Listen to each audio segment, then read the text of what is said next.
আসসালামু আলাইকুম রহমতুল্লাহি অবরাকাতু। সম্মানিত দর্শক, এই মুহূর্তে আমরা রয়েছি হরিপুর তিস্তা নদীর উপর নির্মিত 1490 মিটার দৈর্ঘ্যের মাওলানা ভাসানী সেতুর পাশে রয়েছি।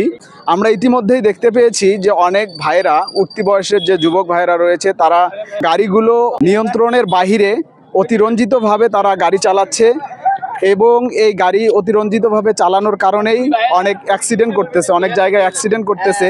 আমরা যারা নিয়ন্ত্রণের ভিতরে গাড়ি চালাই, আমরাও কিন্তু এই গাড়ি চালানো দেখে ভয় খাচ্ছি যে কখন পিছন থেকে এসে কে লাগায় দিবে।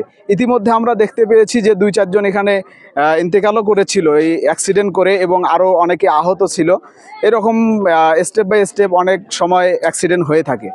বিশেষ করে আমি দৃষ্টি আকর্ষণ করব, যেহেতু এখানে 2টি জেলার উপজেলার সমন্বয়ে কুড়িগ্রাম এবং গাইবান্ধা 2টি জেলা এখানে সমন্বিত রয়েছে, এবং আজ পর্যন্ত আমরা দেখলাম না এখানে কোনো ট্রাফিক পুলিশ বা কোনো চেকপোস্টের ব্যবস্থা করা হয়েছে। শুধুমাত্র প্রশাসনিক কোনো ব্যবস্থা না থাকার কারণে এই ভাইয়েরা উচ্ছৃঙ্খলভাবে এইভাবে গাড়ি চালাচ্ছে এবং তারা অ্যাক্সিডেন্ট করতেছে।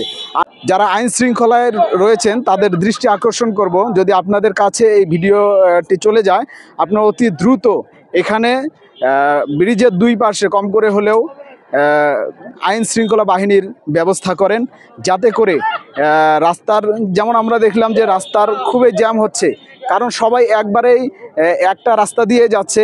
সাইড হয়ে যে যাবে, সাইড হওয়ার মন মানসিকতা বা সাইড করে দেওয়ার মতন মন মানসিকতা কারো নাই, সবাই এক রাস্তায় চলে যাচ্ছে। এই জন্য প্রচুর জ্যাম হচ্ছে।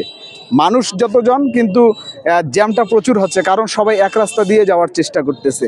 যদি ট্রাফিক থাকতো, যদি রাস্তাটা ডিভাইড করে দিত, তাহলে এরকম জ্যামটা হইতো না। এজন্য দৃষ্টি আকর্ষণ করব, দ্রুত এখানে যেন ফোর্সের ব্যবস্থা করা হয়।